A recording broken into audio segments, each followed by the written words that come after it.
ना कहीं मार्च में एक बेसिक स्ट्रक्चर रेडी हो गया था कि मुझे किस तरीके से चीज़ों को आगे लेके जाना है, और अप्रैल में कहीं ना कहीं उसको मुझे और फोकस्ड वे में और स्ट्रक्चर्ड वे में करने की जरूरत रहती। लेकिन हुआ कुछ ऐसा कि मेरी पूरी ट्रेनिंग की लग गई।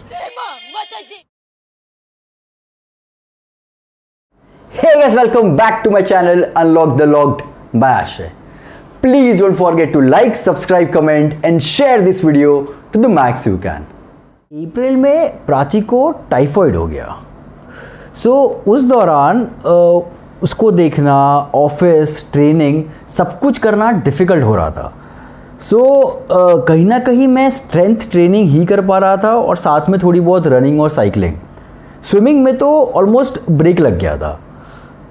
तो फिर जैसे तैसे अप्रैल ख़त्म हुआ, प्राची ठीक हुई और मई में मैंने शिफ्ट किया अपना गियर। ट्रेनिंग को थोड़ा और रिगरस किया, पुरानी साइकिल बेची और नई ले आया ट्रैक डोमाने AL2।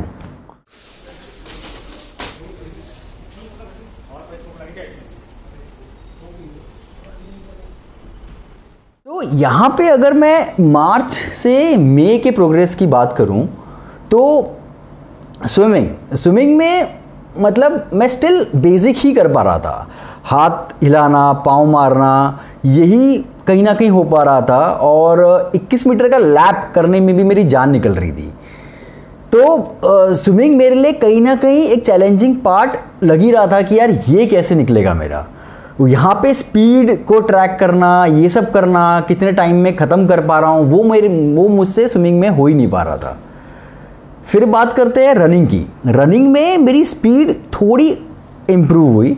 जहाँ मैं 7 मिनट्स पर किलोमीटर के हिसाब से मैंने शुरू किया था, 640-645 तक निकाल पा रहा था।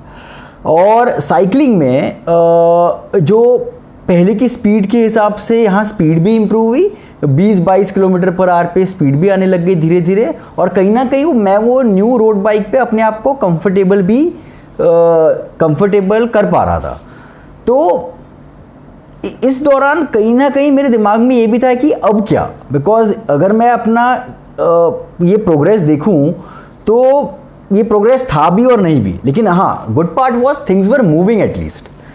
लेकिन जब था कि अब यहाँ से कहाँ, क्योंकि मई हो गया था, मैं आ गया था जून पे। मेरे पास रह गए थे सिर्फ 4 महीने, जून, जुलाई, अगस्त, सितंबर। अक्टूबर 8 को रेस थी। तो ये 4 महीने में मैं इतना कंफ्यूज था कि अब मैं ट्रेनिंग किस तरीके से करूं। मैं खुद से ही कंटिन्यू करूं या किसी के अंडर ज्वाइन करूं या कैसे करूं। क्योंकि क्या होता है कि आयरनमैन की ट्रेनिंग में besides other factors in terms of आपका फिजिकल एक्सर्शन कितना हो रहा है, मेंटली आप कितने एग्जॉस्टेड रहते हो, एक फाइनेंशियल पार्ट भी रहता है जहाँ पे आपको वो चीज़ भी समझनी है कि अगर आप किसी के अंडर ज्वाइन करते हो तो obviously that will involve an additional cost. यहाँ पे मैं थोड़ा सा उसके बारे में भी बात करूँगा। तो मुझे याद है कि जब मैंने जून में सोचा कि चलो अब जाके मैं थोड़ा सा ट्रेनिंग को एलिवेट करता हूँ, तो स्विमिंग में मुझे याद है मैं नॉर्मल पूल से डीप पूल में मूव हो गया। और डीप पूल में मैंने कोचिंग ली थी मनीषा के अंडर। अब यहाँ पे क्या तो होता है कि ऑब्वियसली यहाँ पे उनके अपने कोचिंग फ़ीस रहती है, पूल की फ़ीस रहती है, उसके अलावा जो आपको एसेसरीज़ लेनी है जैसे किकबोर्ड हो गया, फिन्स हो गया, पुल बॉय हो गया, ये सब चीज़ों की भी एडिशनल कॉस्ट आती रहती है। नो डाउट यहाँ पे मेरी फिट्सो की मेंबरशिप मैंने चालू रखी थी। क्यों? क्योंकि एक नॉर्मल प्रैक्टिस करने के लिए मुझे था कि हाँ यार, मैं यहाँ पे उनके साथ सपोज एक वीक में ऑल्टरनेट डेज सीख रहा हूँ तो बाकी के दिनों में जाके मैं एटलीस्ट पूल में प्रैक्टिस करते रहूँगा। तो वो सब चीज़ें मैंने उस हिसाब से अपनी साथ साथ में चालू रखी थी। तो स्विमिंग का तो ये रहा। अब आते हैं रनिंग, साइकिलिंग और स्ट्रेंथ ट्रेनिंग। यहाँ पे मैंने ज्वाइन किया ट्राई क्लब कोच जतिन के अंडर।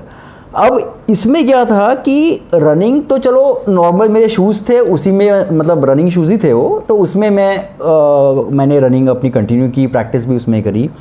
साइकिलिंग ऑब्वियसली मैंने MTB से ऑलरेडी रोड बाइक पे आ गया था तो वो तो मेरे पास थी, तो मुझे उसी पे प्रैक्टिस करना था। लेकिन साइकिलिंग में भी क्या होता है, एक दो चीज़ें और होती है जो अगर आपके पास ट्रेनिंग में रहे तो it is always good to have, but it all depends upon you कि आप उसको किस तरीके से लेते हो। It is all the factors are on your hand कि आपको किस तरीके से करना है नहीं करना है एक्सेट्रा एक्सेट्रा। तो मुझे पता है कि मुझे उस दौरान उन्होंने भी बोला था कि मतलब it is something which you can decide, क्योंकि जैसे फॉर एन एग्जांपल शूज़ होते हैं, अभी साइकिलिंग में भी साइकिलिंग शूज़ रहते हैं और उसमें क्लीट्स रहते हैं जो आपके पैडल पे फिक्स होके in you are able to move it continuously. So obviously वो आपको स्पीड पावर उस सब में भी हेल्प करते हैं। तो एक वो चीज़ रहती है जो अगर आप चाहो लेना चाहो तो वो आप ले सकते हो। और दूसरा रहता है trainer.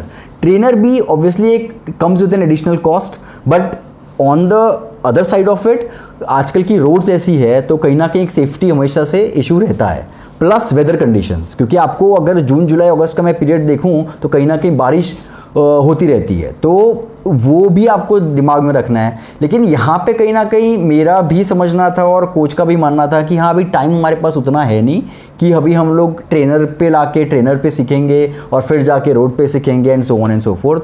And similarly with the shoes, तो मैंने कहीं ना कहीं मेरी नॉर्मल शूज़ पे ही मैं जनरली वीकेंड्स पे थोड़ा सुबह को जल्दी उठ के साइकिलिंग की प्रैक्टिस करता था।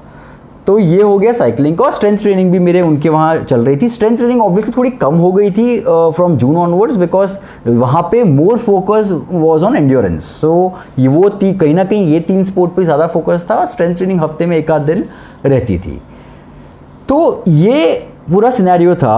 और फिर मुझे याद है कि जून में कुछ ऐसा हुआ कि मैं पूरी तरीके से हिल गया एंड मुझे खुद के वो आयरन मैन के डिसीजन पे ही डाउट हो गया। वो क्या था और क्या हुआ उसको जानने के लिए देखते हैं अगला video. So stay tuned and till then keep learning, keep inspiring, keep following, keep commenting, keep tagging, keep sharing, stay lean, stay fit, peace, India.